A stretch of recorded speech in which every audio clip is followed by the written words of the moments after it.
The FBI in Peace and War.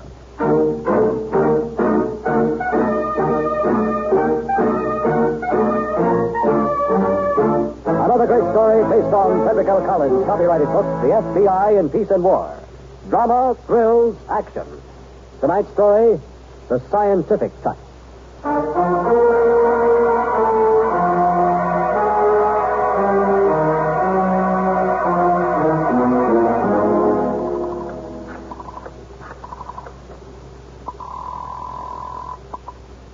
Hello? It's me, Doc. Okay to talk? Yes, go ahead. You can relax, Doc. Everything went off on schedule, just like you said. Watchman? Tied up in the next room. Safe, you need. 2 marked traces left. Cigarette ash on floor. What else, Gus? You called Arnie Sid and me, Charlie. Oh, yeah. I called Arnie Sid and Gus Charlie. All right, now you know what to do from here. Wear the footpads all the way out to the car. Make it look as if you left in a hurry. And Vince? Yeah? You might take your glove off before you hang up. A palm print will tease the police and add a nice amateurish touch. You know how to smudge it. I ought to. You made me practice enough. Now, that does it, then. You better get started. And if anything should go wrong... What could? You got us covered for every slip. With you on the payroll, nothing could go wrong, Doc. Not a thing in this world.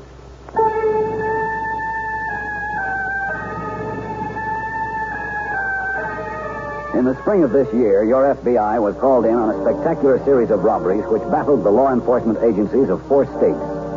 Each robbery was seemingly executed by a trio of amateurs. But when the apparent leads were investigated, they all managed to converge in a dead end. At first, this was accepted as sheer coincidence. But later, when we began to assemble the incredible puzzle, we came across the most unusual criminal career on record. Hiya, Doc. Good morning, Gus. Guess you know why I'm here. Everything went off all right? Letter perfect. Here's your envelope, Doc. 5,000 even. 5,000. I used to make that in just about a year. Thanks, Gus. I'd asked you in, but my wife and I are just having breakfast. Oh, forget it. This is business, not social. Goodbye, Doc. Vince said he'll call you when he's got the next layout ready. All right, Gus. Bye. There, now that wasn't so long. Who was it, dear? Oh, someone you don't know. Go on now. Read your paper. Oh, I don't want to read the paper. Did you see this about that robbery? The police feel an arrest is imminent. They'd have made an arrest by now if you were still on the force. Any hot coffee left? Wouldn't have to make such foolish statements if they had any sense. Full cup? Yeah, please. It wasn't that renting agent again? Huh? At the door? Now you don't have to keep things from me, Dan. I know how hard it's been for you to make ends meet. In fact, I've been wondering how... It wasn't the renting agent, Nettie. Now the rent is paid up. Almost all our debts are. Dan, you found another position. Nettie. You finally found one. You didn't even tell No, me. Nettie, that isn't it. It isn't? I wish it was. Believe me, I wish it was. But then... Nettie, Yes? that's what I've been wanting to talk to you about.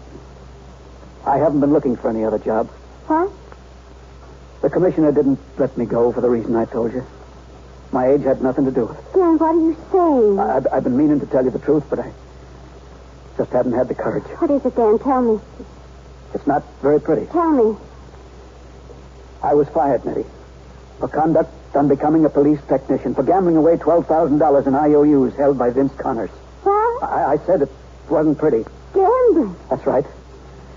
I thought no one knew, but somehow the commissioner found out. Dan, how could you? That's what I've been asking myself. How could I? I just wanted more for you, I guess. Better clothes, a house of our own. Who knows how it starts? You bet a little at first and you win. Before you know it, you're into a shady character like Vince Connors for $12,000. We can never pay him that kind of money, Dan. I know we can. Don't you think I know? But anyhow, we won't have to pay him. He didn't want the money. He didn't want it? No. He was willing to tear up the IOUs in exchange for my laboratory knowledge. Dan. I'm sorry, Nettie. I wish there'd been some other way out, but there wasn't. What did he want? I told you, my lab knowledge. Not only would he tear up the IOUs, but he'd pay me handsomely for services rendered. What kind of services, Dan? The kind no one would accept from me anymore, except a person like Vince Connors. You better pour us both some more coffee, dear. What I have to say is going to be just as repulsive to you as it was to me. But we still have to eat. I wish there'd been some other way out. But there just wasn't.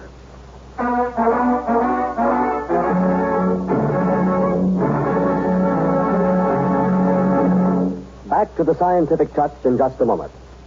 What does the code of conduct mean to the American military man? When someone once asked, what makes a fighting man risk his life in combat, Colonel S.L.A. Marshall, an outstanding American military historian, answered the question this way. The soldier will be persuaded largely by the same things which induce him to face life bravely. Friendship, loyalty to responsibility, and knowledge that he is entrusted with the faith and confidence of others. Men who have been in battle know from first-hand experience that when the chips are down, a man fights to help the man next to him. That's what the code means to the American military man.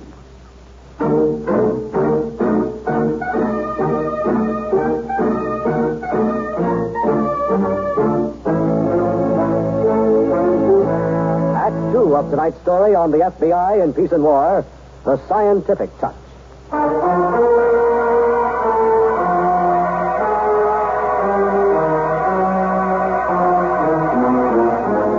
With no open lead in the case, we subjected the night watchman to the monotonous task of scrutinizing all photographs in the known criminal files of every law enforcement agency in the robbery areas. And our first break came with his tentative identification of a paroled gambler named Arnie Lenza. But Lenza had an airtight alibi and promptly volunteered to prove his innocence with a lie detector test. The test appeared to do just that, corroborating Lenza's claim of innocence completely. Or, as they say in detective movies, maybe too completely. Meaning?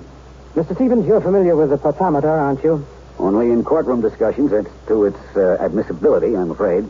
I see. Well, throwing aside technical language, this particular machine records a subject's brain-body electrical potentials when stimulated by thalamic cortical conscious apprehension. Throwing aside technical language. Well, all right, put it this way. There is a characteristic electrical pattern when the truth is told, as well as one when the subject tells a lie. I'm with you now. With a lie, the subject undergoes the emotional reaction that invariably accompanies a fear of being caught stimulus. And this brain electrical change is simultaneously recorded. The pothometer is the instrument you used to test Lenza? Yes, and if you will take a look at these graphs, you'll notice one very unusual thing. You see what I mean? No electrical change. Exactly.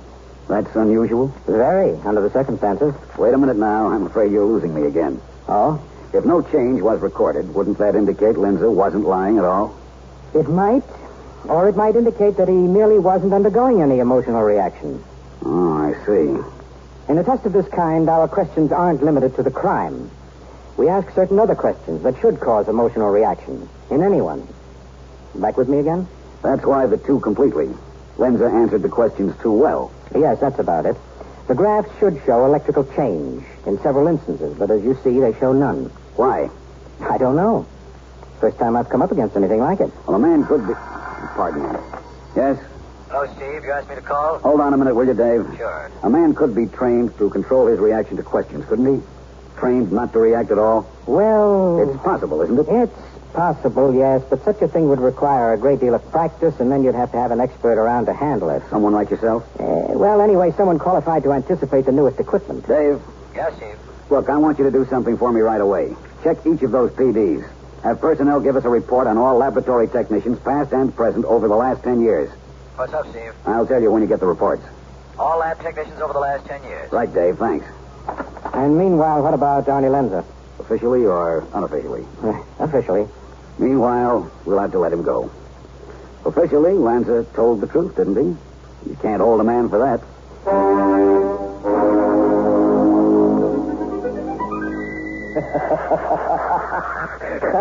And you should have seen that lab character's face when he looked over the graphs. That was the only time all day I had trouble controlling myself. Gus, in back of the door. Arnie? Okay. Yeah? Who is it? Me, Doc. Okay, open it. Hello, Doc. I never expected to see you over here. Gus, rustle up a drink for the Doc. No drink, thanks. Vince, I got to talk to you. Sure, don't I know it? The boys and me just finished drawing this payroll layout for you to look over. Pull up a chair. Arnie's got us in stitches over his lie test. Wait till you hear. I got to hand it to you, Doc. All those hours of drilling, but they were sure worth it. You'll never hear a beep out of me again. That's right, I won't. And I'll never look over another layout either. That's what I come to talk about. Huh? I'm ending our relationship, Vince. I'm through. Oh, now, wait a minute, Doc. Let's not go off the deep end. No, I'm not. Oh, sure you are. Sit down and calm yourself. Hey, boys, how do you like that for brains? Doc's not satisfied with his cut, and he dreams up this act to put on the squeeze. This isn't any act, Vince. I've gone over the whole thing with my wife, and she's made me see daylight. Oh, you went over it with your wife. Yes. It was crazy getting tied up with you in the first place, all right. I was desperate. I admit. I'm even grateful to you for the help. Sometimes too late. Nettie and I are leaving town, so this is goodbye. You're leaving? Yes, maybe with a fresh start. On my money. Well, On the money you got from me when you didn't have what to eat. Vince, I said I was grateful. I am. But I think I've done my part in paying you back. You think wrong, Doc. Leaving town wouldn't be a very bright move. I advise against it. I'm sorry. Doc. Hold it, Doc. I'll take care of this. It's no use, Vince. I've made up my mind. Doc, you're wrong. Dead wrong. I don't think so. You haven't done your part paying me back, not even a little. I've taken a real fancy to doing things scientific-like, and I'm not going back to doing them any different. Vince, I know how you feel. You don't know. You don't begin to know how I feel. So now I'm telling you. I feel you're not leaving town. You're staying, and Gus and Arnie will be watching every move to see that you do. Now, here's your copy of the layout. Take it home and look it over. Phone me on the angles. Come on, take it. I said I was ending our relationship, Vince. I meant it. Uh-huh. Arnie? You heard what he said? Take it. Once more, Vincent. No, I think that's enough. Doc catches quick. He didn't know how I feel. Now he knows. Right, Doc?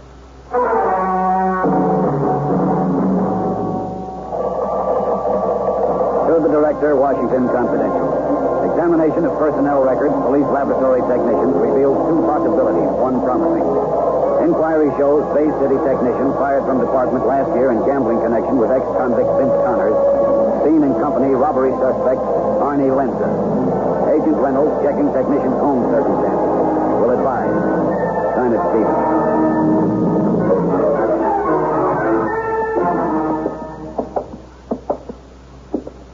Well, thank you very much, Mrs. Daniels. You've been very helpful. You're welcome, Mr. Reynolds. I'm sorry, Dan. Sorry my husband wasn't here, but he should be back by tomorrow. You can talk to him then. That'll be fine. Oh, it's just a matter of routine, nothing to worry him about. Mrs. Daniels? Goodbye, Mr. Reynolds. I'll tell my husband he may hear from you tomorrow. Thank you. Bye.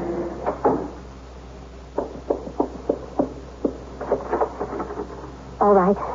He's gone? Dan, he said... I heard. Just a matter of routine. Nothing to worry me about. What's the matter? Maybe it would be better. Dan, maybe it would be better If what?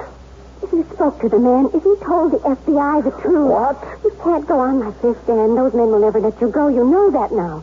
Maybe this is the best way out. No, Nettie, I couldn't. I couldn't do that. Don't say such a thing. Darling. I just couldn't, Nettie. All right. If I spoke to him, if I told them the truth, what would happen to me? And to you, Nettie? I couldn't stand it. All right, Dan. You don't have to. Nettie, I'm sorry. I never should have done this to you. I should have Oh, realized. don't, darling, don't. I'm sorry. Going to the FBI isn't the best way out, Nettie. I think I've got a better one. Dan. I got myself into this mess. I should at least be smart enough to get myself out. Now, I've been working on something ever since I left Vince Connors. I didn't want to show you until I was sure. Show me what? This. Now, this photostat. I made it up myself. Photostat? It's a copy of a confession, Nettie. A complete confession revealing every detail of the robberies and all the names. Gus, Arnie, Vince Connors. It also includes my name and what I did. But if you send that to the police... I'm not sending it anywhere. I'm going to show Vince the original when I see him. Now, I want you to put this copy in our vault box at the bank. Our vault, huh? I do it myself, but Vince warned me they'd be watching me. Dan, you don't think that he'll... I do, Nettie. With a photostatic copy secure in our vault, I think Vince will have to let me go. Now, will you take it to the bank, dear? Of course, Dan, of course I will. But I'm not sure... Nettie, nothing's ever sure, but if anything should ever happen to me, Vince will know what'll happen to him. He said he likes things scientific-like. Well, maybe this will oblige him.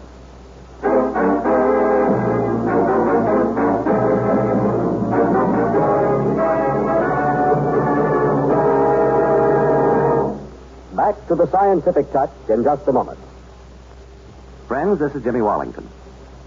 You know, many great men have attained the highest office in our land, the presidency of the United States. Can you guess the name of this man? He was born in New York in 1800, the son of a farmer. He studied law, was admitted to the bar, and began to practice in New York State. Later, he became a member of the House of Representatives and served for 27 years in one public office or another. In 1848, he was elected vice president and became president on the death of Zachary Taylor. During his administration, many important events took place. The Missouri Compromise was signed. Commodore Perry made his historic expedition to Japan. Daniel Webster was his Secretary of State. You should have his name by now, but in case you don't, here's one more important clue. Although he was originally the candidate of the Whig Party, he ran for re-election under the standards of what was known as the National American Party and was defeated. Yes, he was Millard Fillmore, 13th President of the United States. His life is part of your American heritage.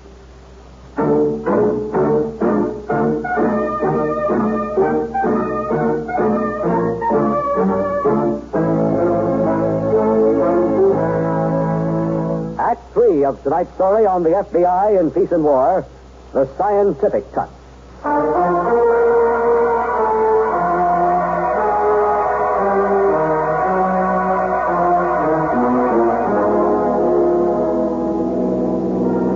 Okay, just go up here.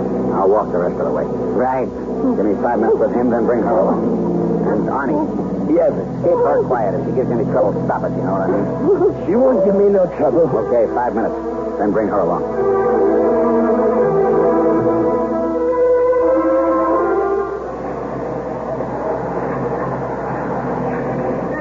Yes, who is it? Me, Vince. Who are you expecting, Davy Crockett? Well, so close the door and pour me your 2 fingers. What are you doing here, Vince? What does it look like I'm doing? I come over to see what new angles you got for the payroll job. Your wife in? No, she isn't. Good. Women in business don't mix right with me. Well, what have you got for me, Doc? No angles, Vince. No? I thought we had that kind of talk all tucked away. You thought wrong? You haven't looked over the layout? No, I haven't. And I don't intend to. Changed your mind, that it? That's it. How come? I wanted time to figure some way to force your hand. Uh-huh. And you figured it? I did. That's why Nettie isn't here. The wife again. She's in this, too. Both of us. We're ending relations whether you like it or not. What makes you think so, Doc? I'll show you. Don't bother. I'll show you. Huh? I'll show you. This is what makes you think so, isn't it? Well? Vince? Uh-huh. Where did you get that? Where did you get it? Where else, Doc? The wife's purse. Nettie? Yes, sir. That's where. Gus and Arnie, you know how polite they are with the ladies. Offer the missus a lift and come up with a surprise photostat. How do you like that, huh? Vince, if either of them... David, they'll be here with her in a minute. You can tell them direct. They'll be here? Uh-huh. Gus and Arnie followed her. Play it safe, I always say. I should have known not to send her. You should have known a lot of things, Doc, a smart guy like you. You should have known not to force my hand with a photostat to the cops. She wasn't going to the cops. Come again? No, she wasn't. She was only... Oh, Doc. Nice try, only it won't work. No, it's the truth. Yeah, I'll bet. It is, Vince. Stow it. But I said stow it. You're a corpse, Doc. Also, you're a fool. You had a warning from me. You acted up and you had a warning. Didn't I warn you? Didn't I? So now you're a corpse. The both of you, as soon as Gus brings her in that door. No. And it'll be scientific, Doc. Real scientific. I learned just how to do it from you. An accident, maybe, or suicide. Go answer it, Doc. You're crazy. You're over loving once in. Go open the door. But Vince, she had nothing to do with us. Leave Nettie out. Doc. Listen to me now. Go open the door, Doc. Go open it or I'll let you have it right now.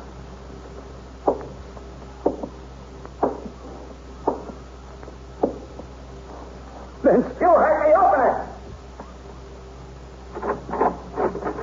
My name's Reynolds, Doc. I'm an agent of the FBI. Thank God you came back. There's a dangerous criminal inside with a gun. We know all about it, Doc. Huh? We know all about it. Now take it easy. Your wife's safe. Oh, what? She's safe, Doc. Take it easy. Stand over there out of range.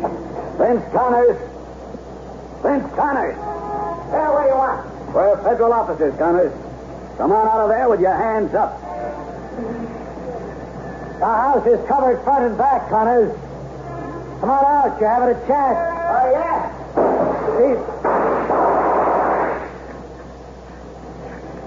Vince Connors. All right. I'm hurt. Don't shoot. I'm coming out.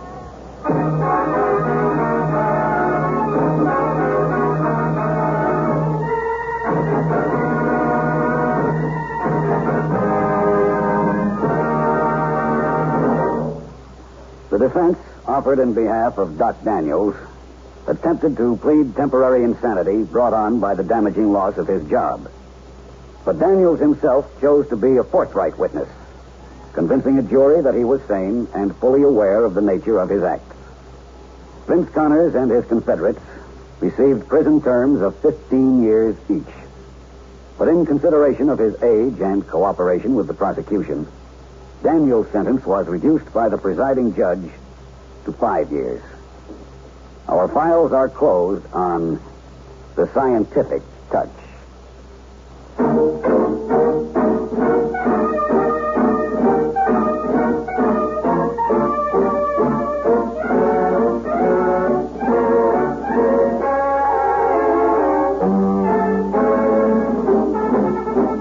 In tonight's story, Bill Smith played the part of Doc Daniels, Harold Huber with Vince Connors. This radio dramatization for the FBI in Peace and War was written by Jack Anson Fink. These programs are produced and directed by Betty Mandeville. All names and characters used on the program are fictitious. Any similarity to persons living or dead is purely coincidental. This program is based upon Frederick L. Collins' copyrighted book, The FBI in Peace and War. And the broadcast does not imply endorsement, authorization, or approval by the Federal Bureau of Investigation. This is the United States Armed Forces Radio and Television Service.